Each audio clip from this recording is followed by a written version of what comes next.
Making custom tanks is a big job.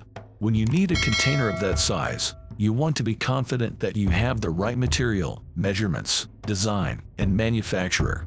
You can afford to make a mistake on the scale, but by learning how plastic tanks are manufactured, you'll know how to look for quality from the beginning to the end of the process.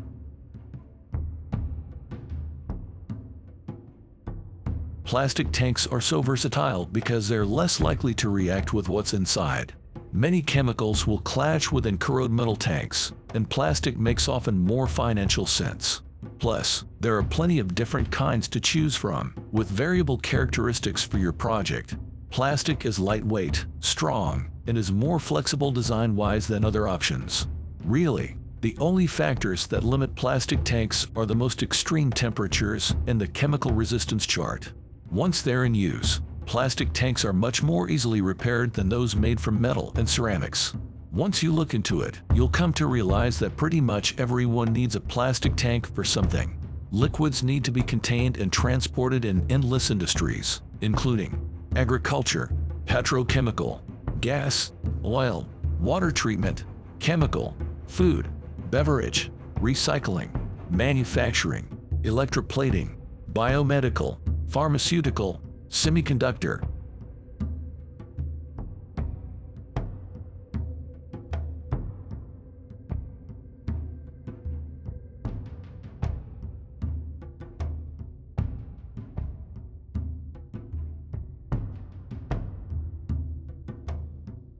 Rotational molding is a fabrication method for the production of hollow parts by placing them in a hollow mold.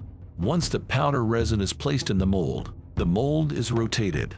The rotational molding process is a high-temperature, low-pressure plastic forming process that uses heat and biaxial rotation, i.e., angular rotation on two axes, to produce hollow, one-piece parts. Critics of the process point to its long cycle times. Only 1 or 2 cycles an hour can typically occur, as opposed to other processes such as injection molding, where parts can be made in a few seconds. The process does have distinct advantages. Manufacturing large, hollow parts such as oil tanks is much easier by rotational molding than any other method. Rotational molds are much cheaper than other types of mold. Very little material is wasted using this process, and excess material can often be reused, making it a very economically and environmentally viable manufacturing process.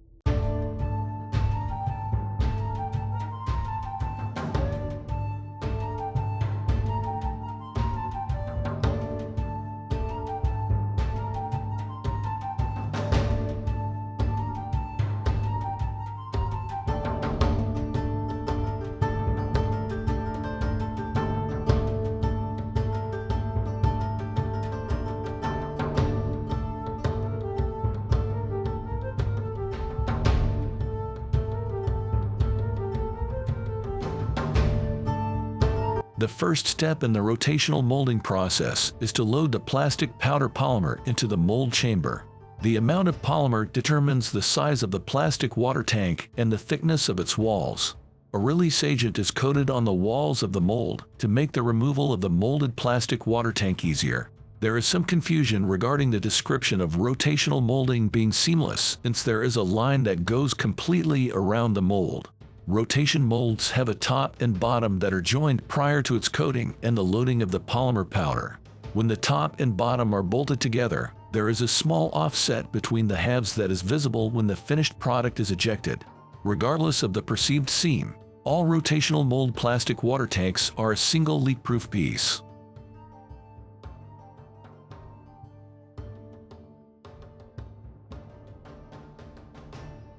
The coated mold with its powdered polymer is placed in a large oven where they are heated to slowly melt the polymer powder. As heat is applied, the mold is rotated in a multi-axis way, forcing the melted plastic to the sides of the mold. As the mold is being heated, the mold rotates to distribute the melted polymer across the surface of the mold.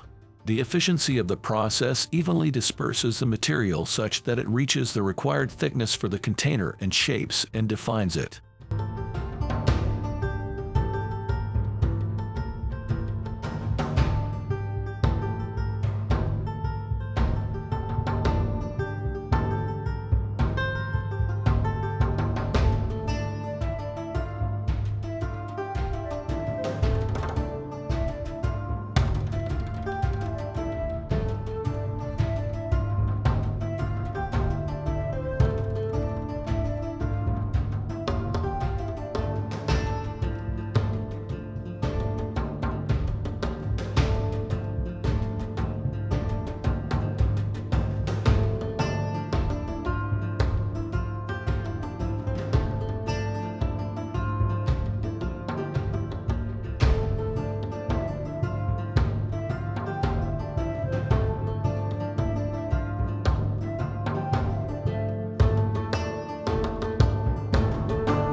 After a set amount of time, the mold is removed from the heating rotation and placed in a cooling rotation. The cooling process solidifies the plastic against the inside of the mold, a process that takes less than an hour. Cooling is maintained in a specific range to avoid warping and ensure a smooth, even finish. The lowered temperature must reach a point where the material is completely solidified and the completed plastic water tank is safe to handle. The final step in the rotational molding process is to demold the finished product. Smaller compact plastic water tanks can be easily removed by hand, while larger bulkier ones are removed by a forklift or ejection equipment. A completed plastic water tank is one solid hollow plastic tank that is ready for attaching pipes, fittings, and other assembly components.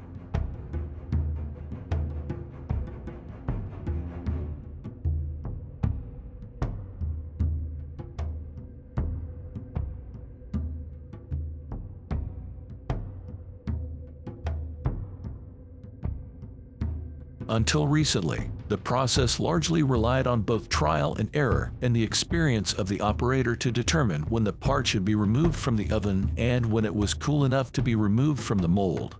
Technology has improved in recent years, allowing the air temperature in the mold to be monitored and removing much of the guesswork from the process. Much current research is into reducing the cycle time, as well as improving part quality. The most promising area is in mold pressurization. It is well known that applying a small amount of pressure internally to the mold at the correct point in the heating phase accelerates coalescence of the polymer particles during the melting, producing a part with fewer bubbles in less time than at atmospheric pressure. This pressure delays the separation of the part from the mold wall due to shrinkage during the cooling phase, aiding cooling of the part. The main drawback to this is the danger to the operator of explosion of a pressurized part. This has prevented adoption of mold pressurization on a large scale by rotomolding manufacturers.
Process, advantages, limitations, and material requirements.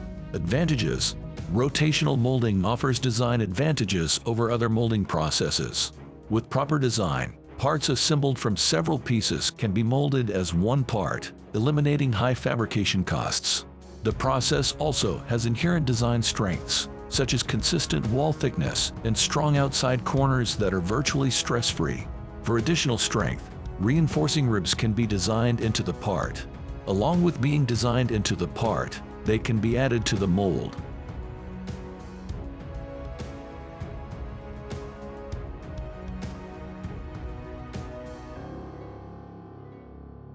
The ability to add pre-finished pieces to the mold alone is a large advantage. Metal threads, internal pipes and structures, and even different colored plastics can all be added to the mold prior to the addition of plastic pellets. However, care must be taken to ensure that minimal shrinkage while cooling will not damage the part. This shrinking allows for mild intercuts and negates the need for ejection mechanisms. For most pieces,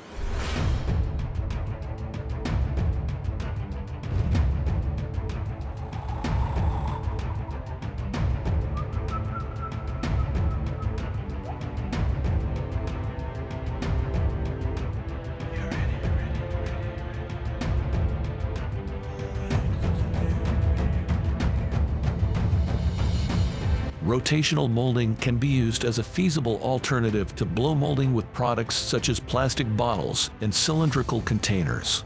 This substitution is efficient on only a smaller scale, as blow molding's efficiency depends on large runs. Another advantage lies in the molds themselves. Since they require less tooling, they can be manufactured and put into production much more quickly than other molding processes.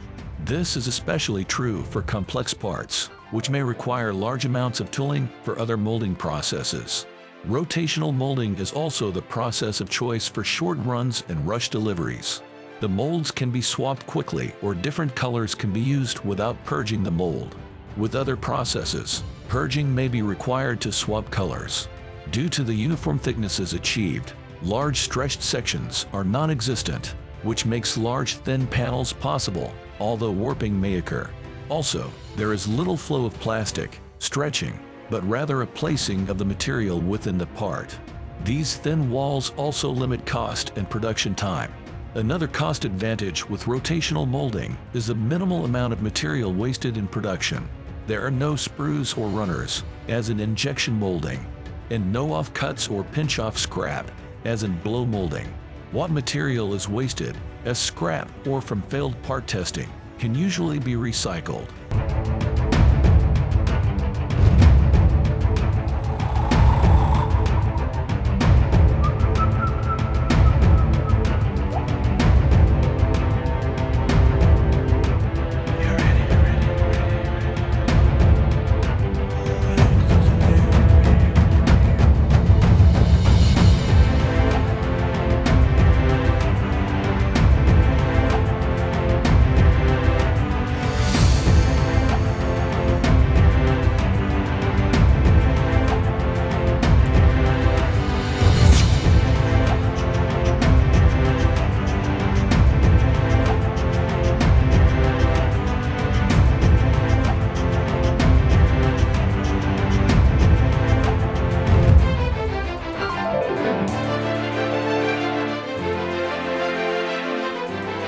Limitations.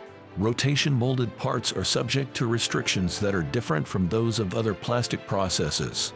As it is a low-pressure process, sometimes designers face hard-to-reach areas in the mold. Good quality powder may help overcome some situations, but usually the designers have to keep in mind that it is not possible to make sharp threads that would be possible with injection molding. Some products based on polyethylene can be put in the mold before it is charged with the main material. This can help to avoid holes that otherwise would appear in some areas. This could also be achieved using molds with movable sections. Another limitation lies in the molds themselves. Unlike other processes in which only the product needs to be cooled before being removed, with rotational molding the entire mold must be cooled. While water cooling processes are possible, there is still a large downtime of the mold, increasing both financial and environmental costs. Some plastics will degrade with the long heating cycles or in the process of turning them into a powder to be melted. The stages of heating and cooling involve transfer of heat first from the hot medium to the polymer material and next from it to the cooling environment. In both cases, the process of heat transfer occurs in an unsteady regime. Therefore, its kinetics attracts the greatest interest in considering these steps. In the heating stage, the heat taken from the hot gas is absorbed both by the mold and the polymer material. The rig for rotational molding usually has a relatively small wall thickness and is manufactured from metals with a high thermal conductivity, aluminum, steel. As a rule, the mold transfers much more heat than plastic can absorb. Therefore, the mold temperature must vary linearly. The rotational velocity in rotational molding is rather low, 4 to 20 RPM. As a result, in the first stages of the heating cycle, the charged material remains as a powder layer at the bottom of the mold. The most convenient way of changing the cycle is by applying push sheets in hot-rolled forms.